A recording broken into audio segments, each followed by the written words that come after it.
دوستان، کیوان هستم. به کانال من کریپتو تهران خوش اومدین.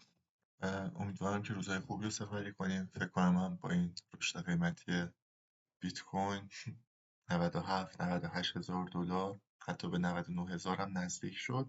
فکر کنم همه خوشحالن. اه، این ویدیو قرار راجع به فاندامنتال کریپتو صحبت کنیم.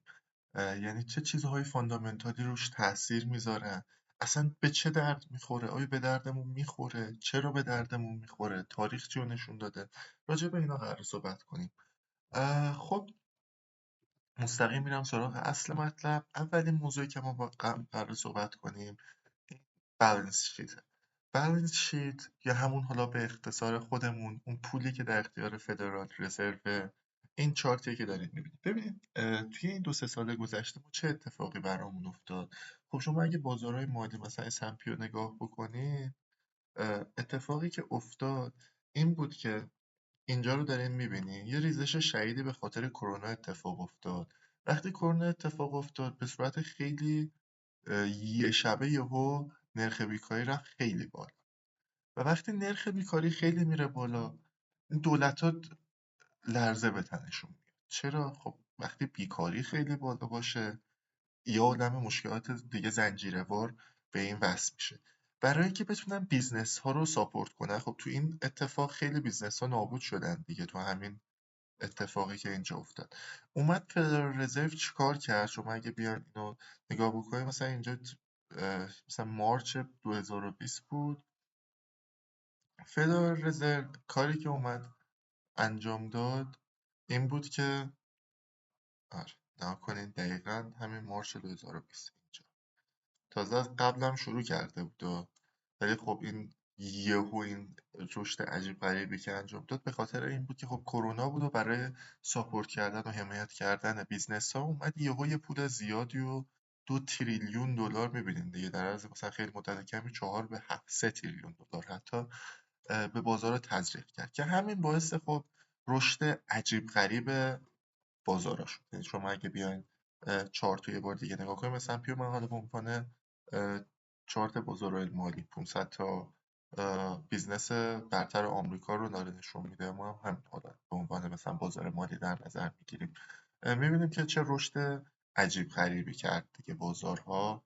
اون موقع مثلا اومد و 118%. خب تو بازارهای مالی S&P خیلی 118% این رشد رو کرد. بعد چی شد؟ این بالاها که بود این فدرال رزرو و این آقای پاولینا اومدن گفتن ای بابا ما که الان اینو زیاد کردیم، عجب تورمی شده. مشکلی که پیدا کردن مشکل اینفلیشن. برای اینکه مشکل اینفلیشن رو حل کنن، ببینید نه فقط آمریکا بلکه تمام دولت ها سیاست ها مشخصه. یعنی شما تو همین ایرانش هم سیاست ها مشخصه، یا سیاست انقباضیه یا انبساطی. سیاست انبساطی برای زمان این پایین بود، جایی بود که نرخ بیکاری رفته بود بالا، تورم هم پایین بود. گفتن خب ما جاشو داریم باید پول تزریق کنیم، ولی خب بیش از حد تزریق کردن و درگیر تورم شدید شدن. خب وقتی شما پول رو تزریق میکنین و خودتونم میخرین اینجا چیکار میکنه؟ بالانس شیته.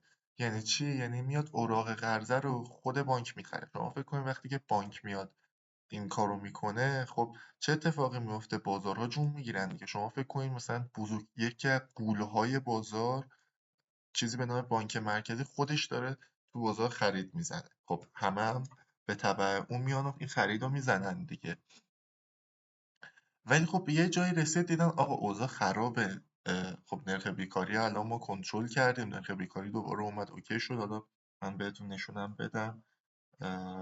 unemployment rate فکر کنم هم آره اینجا بود دیگه. نگاه کنین این اتفاق که افتاد اومدن دقیقا شما اگه اینو بیان کارلیت کنین دقیقا همون جایی بود که فدرال رزرو اومد و بازار رو حمایت کرد. دیدن اومد این پایینا، دیدن دوباره اومد جایی که مثلا منطقی و 3% و خب چیکار کنیم؟ حالا دوباره میتونیم سیاست های انقباضی، یعنی اومدن سویچ کردن از سال 2022 آخراش از سیاست انقباضی به سیاست انبساطی. یعنی چی؟ یعنی اومدن گفتن آقا دیگه بحث تورم خیلی بالاست، تورم نشون بدیم. نگاه کنین این شروع اینجاها بود که خب تورم رفت. بدیم اینترست ریت رو ببخشید کنم، فکر کنم نیست. ولی خب حالا حرف من امیدوارم به عنوان سند قرار بدین، هر چقدر که حالا درستم درست که هست، ولی حالا من چارتش رو پیدا نکردم دیگه. اومدن چیکار کردن؟ اومدن اینجاها دیدن اوضاع خب دیگه بسه دیگه، به اندازه کافی ما به بیزنس ها کمک کردیم، نرخ بیکاری هم اومد پایین، به اون ناحیه‌های نرمال برگشت از 10%. ما دوباره بیایم وارد سیاست انقباضیش.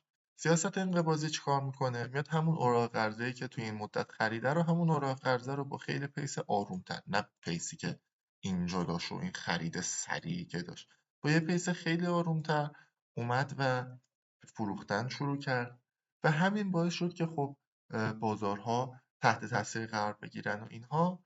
پس یکی از چیزهایی که ما بعد نگاه کنیم، حالا من چرا به کریپتو چه ربطی داره اینا؟ من گفتم من ترجیح میدم با تاریخ برم جلو، یعنی ببینم که تو تاریخ گذشته BTC چیکار کرده، متناسب با اون رفتار بکنم. ما وقتی میایم این چارت رو متناسب میکنیم، حالا ما مثلا 2014 که اصلا هیچی، ما بیایم همین سایکل قبلی رو در نظر بگیریم، میتونیم مثل یه چیز ازش یاد بگیریم، حتی این سایکل بعدی. توی سایکل 2018 2019 اتفاقی که افتاد چی بود؟ اومد از این جاها، یعنی شما نگاه بکنین این جاها که این شروع کرد به رشد، ما هنوز سیاست انبساطی نداریم، بالانس شیت. آخرین کاری که آقای پاول دارن میکنن اینه که این فروشش رو، شتابش رو کمتر میکنن، یعنی کمتر میفروشن، هنوز نمیخرن، یعنی هنوز نرفته بالا. شما اگه نگاه بکنین این هنوز پایین.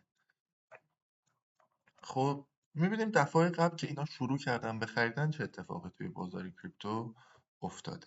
ما یه دونه حالت هم بیشتر نداریم که رفته بالا، یعنی حالا یه دونه اینجا رو اگه در نظر نگیریم، حالا ما میخوایم اینجا رو مثلا بذاریم ببینیم چی بوده است. خب چیزی که داریم میبینین، حالا دفعه قبلی که توی سایکل قبلی اتفاق افتاد، ما داریم میبینیم BTC اول یه پایینی زد، ولی به مدت خیلی کوتاه، به مدت تقریبا 150 روز این اومد پایین، قبل کروناست دیگه، و بعد رفت بالا. دفعه بعدی هم که این اتفاق افتاد BTC مستقیم رفت بالا. چیزی که الان هست متفاوت از سایکل قبلی. خب هر سایکل ما میدونیم که ویژگی های خاص خودشو داره، هیچ سایکلیش دقیقا نیست، ولی ما میتونیم یه درسایی بگیریم. اه، به نظر من اگه BTC از یه جاهایی بخواد بیاد و یه اصلاحی بکنه، این بعید نیست که با مصادف بشه با بالا رفتن چیز، یعنی شروع سیاست های انبساطی مصادف بشه با یه پایین اومدنی توی قیمت BTC. پس تا الان فهمیدیم که سیاست ها چجور بود. هنوزم الان فدرال رزرو توی سیاست انقباضی قرار داره، ولی با شدت خیلی کمتری نسبت به مثلا سال 2022. ولی خب پیش بینی های من اینه که با اومدن آقای ترامپ این تغییر خواهد کرد. خب بیزنسمنه، دوست داره بیزنس ها رو رشد بده و احساس میکنم که این حداقل واسه 1-2 سال بیزنس ها رو رشد خواهد داد. یعنی سیاست ها تغییر خواهد کرد، به سمت انبساطی میره و حالا ادامهش رو که ببینیم چی میشه، که واسه این ویدیو نیست. در مجموع یعنی به نظر من با ورود آقای ترامپ به کاخ سفید تغییر رو خواهیم دید، خیلی هم سریع. خیلی هم جالب بود که آقای پاول گفته بود که من استعفا نمیدم با اومدن آقای ترامپ و اینا. معمولا چون اینا حزب‌هایی که تغییر میکنن معمولا استعفا میدن، حالا باید ببینیم چی میشه که خیلی خیلی حرف زدن و پشت نموندن. این یه موضوع بود که خواستم بررسی بکنم. موضوع دیگه‌ای که میخوام با هم بررسی بکنیم اوراق قرض است. خب این همین اوراق قرضه رو میان میخره. من توی یه ویدیو دیگه هم گفتم که به دلایلی ما این شیب اوراق قرضمون تغییر کرده. شما میدونین دیگه، هرچی خب مشخصه دیگه، هرچی اوراق قرضتون طولانی تر باشه، مثلا این الان یک اوراق قرضه 10 ساله است، هرچی اوراق قرضه طولانی تر باشه، به تبع اون باید سودی هم که به شما میده بیشتر باشه. ولی خب تو این 2 سال گذشته این اتفاق نیفتاد و اصلا خیلی خبرهای رکود یا همون ریسشنی که حالا نمیدونم اگه تو این 2 سال گذشته تو بازار بودیم، مخصوصا سال 2023 خیلی خبرش داغ بود که احتمال ریسشن خیلی بالاست. فعلا اتفاق نیفتاده ولی ما نگاه کردن به این چارت خیلی واسمون. چرا واسمون مهمه؟ چون یه اتفاق خیلی عجیب در شرف وقوعه. چه اتفاقی؟ این اتفاق. ببینید یکی از اوراق قرضه که خیلی مهمه، ما داریم الان جاهاشون درست میشه، یعنی اوراق قرضه 3 ماه و 10 سال الان تقریبا توی میزانن. منطقیش اینه یه بازار سالم اینجوریه که این اوراق قرضه 10 ساله بره بالا، این 3 ماهه بیاد پایین، مثلا این بشه مثلا 3%، این بشه مثلا 6% و بازار سالم شه. یعنی چی سالم شه؟ یعنی اینکه اون وقتی شما نگاه میکنید اگه اینجا یه محور وای باشه، اینجا یک محور ایکسی باشه، این زمان باشه، به این شکل باشه که با جلو رفتن، یعنی با بیشتر شدن اوراق قرضه، این پروفیت یا سودش هم بیشتر میشه. این چیزیه که سالم. ولی توی این مدت 1 سال گذشته یه همچین اوراقی ما داشتیم که داره این درست میشه. خب یکی از این چیزاش هم 3 ماه و 10 سال. حالا چرا این 3 ماه و 10 سال ما مهمه؟ اینا دارن به هم تقاطع میکنن، یعنی دارن این میاد جاشو دوباره پس میگیره و این داره میره پایین. چرا واسه ما مهمه؟ این یه دلیل داره. شما بیاین اگه گذشته رو نگاه بکنین، یعنی بیاین ببینین چه زمانهایی، من اینم بیام هدلاین بکنم که آبیش راحت تشخیص بدیم، ببینیم چه زمانهای آبی اومده قرمز رو زده. خب یه جا که آبی قرمز رو زده، بعد دیگه خیلی اینجا آبی قرمز رو زده، اینجا آبی قرمز رو زده، خیلی وقتا هم به هم نزدیک شدن ولی خب می‌بینی مثلا اینجاها چیز نشد.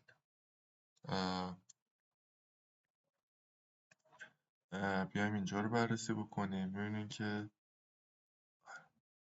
اینجاها آبی قرمز رو زده، اینجاها به نظر من کافی.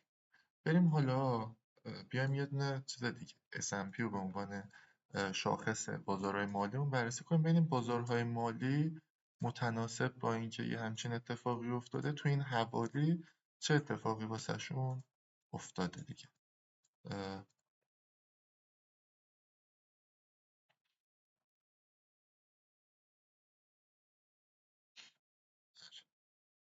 خب اینم بیایم برداریم ور نداریم.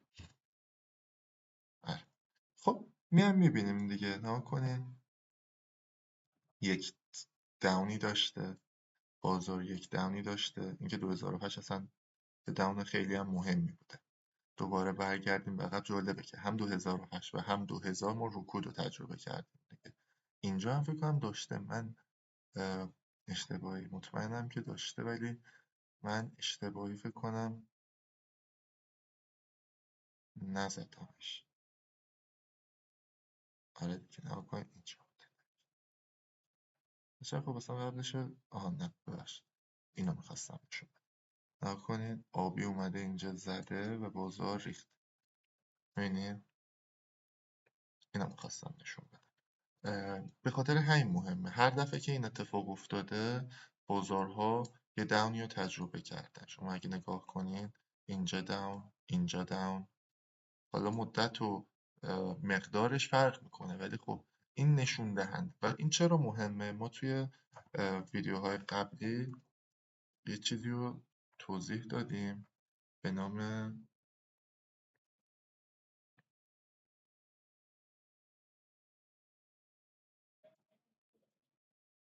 ما اگه S&P 500 به عنوان چیز بازارهای مالی اینم آلت قرار بدیم، گفتیم که این روی این تاثیر میذاره، اینم روی.